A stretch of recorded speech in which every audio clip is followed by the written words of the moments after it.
Assalamualaikum warahmatullahi wabarakatuh. Salam sejahtera untuk semua sobat Kilas Masa. Kali ini kita akan membahas tentang kota Surabaya. Bagaimana awal mula kota Surabaya, siapa pembabat alas Surabaya, bagaimana peradaban kota Surabaya ini. Kita akan membahas itu semua di kali ini. Kali ini kita ditemani Ni. Assalamualaikum warahmatullahi wabarakatuh. Salam sejahtera buat yang beragama lain. Rahayu. Nih, saya mau bertanya. Ya. Kalau saya membahas kota Surabaya, itu selalu keluar nama Joko Jumput. Ya, memang cerita Joko Jumput itu sudah ada sejak tahun 70-an. Siapa sih nih Joko Jumput Era ini? Ludruk dulu itu. Ya. Saya pikir itu cerita biasa. Hanya cerita, ternyata ada. Joko Jumput itu seorang putra Raja Mataram. Beliau itu datang ke Surabaya, entah itu berapa ratus tahun yang lalu, dengan misi apa. Beliau tinggal di jalan Praban Kinco. Di area Praban Kinco. Ya, ikut seorang rondo namanya Rondo Praban Kinco. Kebetulan beliau itu seorang penjual jamu. Jadi Joko Jumput itu Surabaya kan masih alas, namanya aja babat alas. Hutan masih ya, hutan. Itu cari daun-daun untuk jamu-jamu. Ya. Ketika dia sudah mulai mencari daun-daunan itu, dia menemui seseorang yang meminta tolong. Ya, ini ceritanya. Jadi gini, di Surabaya itu adipati yang pertama itu bernama Jayeng Rono. Jayeng Rono itu punya anak cantik memang, Ayu Perbawati. Ayu Perbawati ini ya banyaklah diperebutkan pangeran-pangeran orang-orang itu ya. Nah, Ayu Perbawati ini dilamar seorang Raden, namanya Raden Situbondo. Tapi Perbawati itu tidak suka dengan beliaunya, entah karena apa. Orang namanya cinta itu kan berbagai alasan. Ya. Untuk menolak ini tidak mungkin, itu hal yang tabu dari zaman dulu tuh. Akhirnya beliau dengan Ayu Perbawati itu membuat satu kesepakatan, dibuatkan sayembara. Kalau kamu bisa babat alas di Surabaya sini, oke, kamu bisa dapatkan anak saya. Di tengah-tengah Situbondo. Raden Situbondo itu bekerja, ya sudah hampir dapat seperempatnya mungkin waktu itu kalau tidak salah. Joko Truno datang melamar beliaunya juga Ayu Perbawati.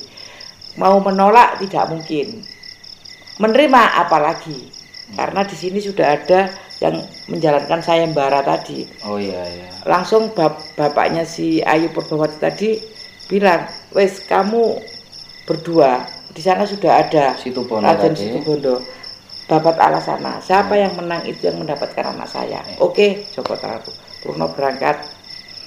Di tengah-tengah mereka berperang, yaitu di hutan Jintrung namanya itu. Jintrung, hutan itu Jintrung. Kenapa dikatakan Jintrung? Karena di situ banyak jinnya yang berupa simo. Nah, sekarang jadi jalan Simo Katrungan itu. Simo itu kan macan, singo. Mereka berperang. Kalau yang namanya Raden Situbondo itu memang orang yang mempunyai ilmu lebih dari yang lebih. Yang konon katanya rata-rata ya. Yang konon kata ceritanya itu tidak ada yang bisa mengalahkan. Ya. Tidak ada yang bisa mengalahkan.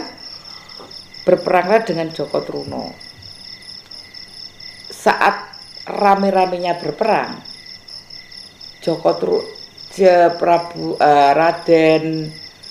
Raden Situbondo itu menghilang. Entah dia naik di pohon, manjat pohon, atau bagaimana sembunyi di semak-semak. Joko Truno bilang, nek aku ditinggal ngilang, aku gak ketemu kamu, aku gak bisa menang. Gak bisa dapatkan si Perbawati ini tadi. Langsung Joko Truno itu mencari orang minta pertolongan. Ketemulah dia dengan si Joko Jumput di mana saat itu cari daun-daunan untuk jamunya mbok itu tadi, rondo tadi. Dia bilang, iki ya opo, dia mungkin dikelabui atau bagaimana, saya tidak mengerti itu misinya apa. Hutanmu ini sudah diacak-acak orang. Loh iya tak, kalau orang ini hutan diacak-acak orang, bagaimana saya mencari makan? Ibu saya cari makannya di sini. Itu Joko Jumput nggak terima dia, dicari akhirnya bertemu dengan yang namanya Raden Situbondo. Raden Situbondo. Bertemu dengan Raden Situbondo. Ya ini mereka perang. Memang si Joko Jumput ini sudah mulai keder, sudah mulai ciut karena memang dia tidak ada tandingannya. Dikeluarkannya pedutnya yang dibawai sama orang tuanya dari kecil itu, begitu disabutkan jeder itu lepas ini ikat kepalanya si Raden Situbondo itu, langsung Raden Situbondo lari ya di daerah Situbondo sampai sekarang jadi kota Situbondo. Saat si Joko Jumput itu melihat larinya Raden Situbondo, dibuat kesempatan Joko Truno datang ke pendopo. Joko Truno bilang ke Adipati bahwa sayalah pemenangnya di sini. Dengan apa kamu membunuhnya? Apa buktinya? Saya tidak bisa menyertakan membunuh pakai apa, buktinya ini. Diserahkan ikatnya. Saat dia menyerahkan itu, Joko Jumput datang. Bukan dia tapi saya. Joko Jumput itu tidak punya misi apa-apa. Di situ ya, nih ya. Joko Jumput tidak punya misi apa-apa saat mengatakan bukan dia tapi saya. Misinya dia itu hanya mengajarkan kejujuran. Kejujuran itu aja. Kenapa harus berbohong? Akhirnya Adipatinya tadi jengkel tanya, kamu apa dia? Tetap Raden Situbondo mengatakan saya. Raden Joko Truno. Joko Truno tetap mengatakan saya. Siapa yang mengalahkan? Saya. Yang ketiga ditanya, siapa yang mengalahkan? Diam. Siapa yang mengalahkan? Diam. Sampai entah ke-7 kali tetap diam. Akhirnya terucaplah kata dari mulutnya Adipati tadi, kamu itu ditanya kok dolak-dolok kayak orang nggak punya kuping. Nah itu akhirnya jadilah Joko Dolok yang sekarang ada di Gerahadi. Itu kilas ceritanya. Nah, makam beliau itu ketemu makamnya si Joko Jumput itu ketemu itu sekitar tahun 84. Saat di mana di situ di Praban. Ya, tepatnya di Praban dan jarang anak-anak tahu, anak muda tahu. Di depannya SMP 3. Memang sih makamnya biasa, maksudnya kayak rumah ukuran tipe 21 apa berapa gitu, 27 mungkin ya. Ketika Joko Jumput itu kebakaran besar-besaran di Praban, bahkan semua satu deret itu ludes. Besok paginya orang-orang membersihkan puing-puing di situ. Ada yang tertimbun puing-puing tetapi masih utuh bangunannya. Orang-orang kaget, ini apa? Kok nggak kebakar? Kiri kanannya sudah kebakar habis semua. Begitu dilihat ternyata makamnya beliau Joko Jumput itu tadi. Bahkan alhamdulillah tahun 2009 saya pernah berkunjung di sana. Pernah ke makam Siaro ke sana pernah saya. Makanya saya bisa bercerita karena saya tahu betul persis di dalam makam itu ada apa. Maaf nih saya potong ya. Monggo. Berarti kisahnya Joko Jumput ini selaras dengan kisahnya Joko Dolok juga ya nih ya. Kenapa bisa terjadi Joko Dolok itu Joko Dolok dan Sawunggaling. Gitu karena Joko Jumput ini sepupunya Joko Berek. Joko Berek itu nama lainnya Sawunggaling. Berarti mereka ini masih dalam arti rentetan. Iya, rentetan Surabaya ya nih ya. Betul. Ini apa namanya? Silsilahnya itu akhirnya ketemu nanti iki sopo itu. Berarti apa ini namanya pada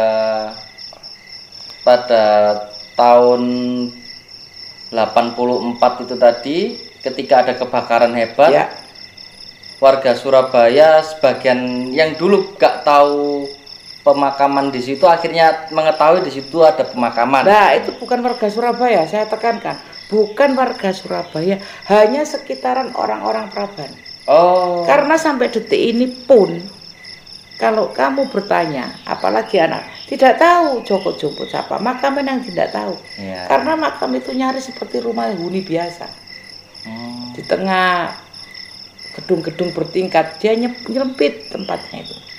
Ada, ini kan katanya Saya pernah ke sana. Ada kisah enggak di sana? Syaratnya harus bawa pisang raja 1, air aqua 1 dulu. Tidak tahu kalau sekarang.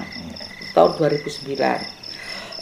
Begitu saya masuk ke situ, saya terkesan satu, dingin. Mungkin dinginnya itu lembab.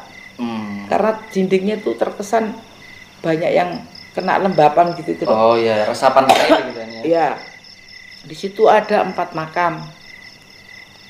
Hanya 1 makam yang batu nisannya itu runcing gini. Ternyata itu ada 4 makam itu begini, dua makam. Tapi 2 ini, 1 ada 2. Satunya lagi ada 2. Berhimpitan gitu ya nih ya. Ya.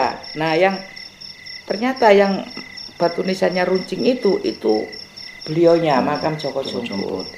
Yang sampingnya ibu angkatnya. Rondo Praban Kincau tadi. Kincau itu penjual jamu. Sampingnya yang di kotak satunya tadi, kan ada 2 kotak. Itu makamnya istrinya Ayu Purbawati. Akhirnya itu tadi Joko Jumput menikah dengan Ayu Purbawati. Sampingnya Ayu Purbawati. Ini konon ceritanya ada yang bilang ini pengawalnya Joko Jumput, ada yang bilang itu makam ibu kandungnya. Nah, ini yang agak rancu. Tapi seingat saya dapat cerita dari juru kuncinya waktu itu Pak Baidowi. Itu beliau cerita itu makam ibu kandungnya, dan di situ masih ada sejenis lumpang. Tahu lumpang ya? Apa itu lumpang? Buat jamu. Dari batu-batu itu. Peninggalan dari Mbok Rondo Praban Kincau tadi. Peninggalnya beliau itu masih ada, masih ditata rapi di situ. Bahkan ada guci. Kalau dulu orang buat sinom itu air gula. Itu ditaruh di semacam botol guci, ditanam di tanah. Entah 1 minggu, semakin lama semakin enak katanya rasanya. Apa sini yang membuat Nik sampai ke sana itu ada misi apa, atau hanya sekedar ziarah atau bagaimana? Sebenarnya saya tidak ada misi. Bahkan saya tidak tahu. Saya tidak ada misi, dan saya tidak ada lah istilahnya saya siaro-siaro gitu, tidak ada. Bagi saya lebih baik saya siaro ke makam kedua orang tua saya daripada orang-orang yang tidak saya kenal. Jujur saya tidak kenal, karena cerita yang saya dengar tahun 70-an di radio, di TV Lodruk, itu saya pikir cerita belaka. Cerita fiktif lah ya. Ketika itu saya sering melekan sama anak-anak muda teman-temanmu itu ya. Cerita-cerita, ternyata ada kerimping datang. Saya pikir itu orang jual soto, tapi nggak mungkin, gang saya terlalu sempit. Sepeda motor aja cuma bisa masuk 1, untuk bersimpangan gini nggak bisa, itu harus dituntun, nggak mungkin. Coba saudara-saudara semua kalau ada sempat waktu, datang ke Praban depannya SMP 3 Surabaya. Jadi ada pengalaman unik ketika kita mau sowan atau ziarah ke makam Joko Jumput ini. Kita perjalanan ke sana rombongan ada 4 atau 3 motor, semua berboncengan. Waktu itu masih belum zaman WA atau BBM, masih belum seperti itu, masih SMS. Dan kita berangkat bersama. Ketika di perempatan atau lampu merah, kita terpencar. Saya sendiri yang terpencar. Akhirnya saya menuju jalan Praban itu tadi. Saya masuk ke jalan Praban. Saya kan belum tahu makamnya mana, Pak. Maklum dulu di HP belum ada Google Maps dan lain-lainnya. Saya tanya ke warga sekitar, saya mau ke makam Joko Jumput. Ada warga sekitar nunjuk, oh di situ mas makamnya. Udah saya ikutin di situ, ternyata ada orang lagi di ujung situ bilang saya mau ke makamnya Joko Jumput. Ternyata beliaunya bilang itu di dalam, tapi biasanya makam itu kuncian, tutupan. Ya udahlah tak coba masuk saya sama teman saya yang boncengan. Masuk boncengan, ternyata makam itu gerbangnya terbuka. Pertama, kedua, itu yang cerita kedua ya, makam gerbangnya kebuka. Yang pertama kali yang kita lihat sama-sama lihat sama teman saya berdua ini, maesa atau batu nisan.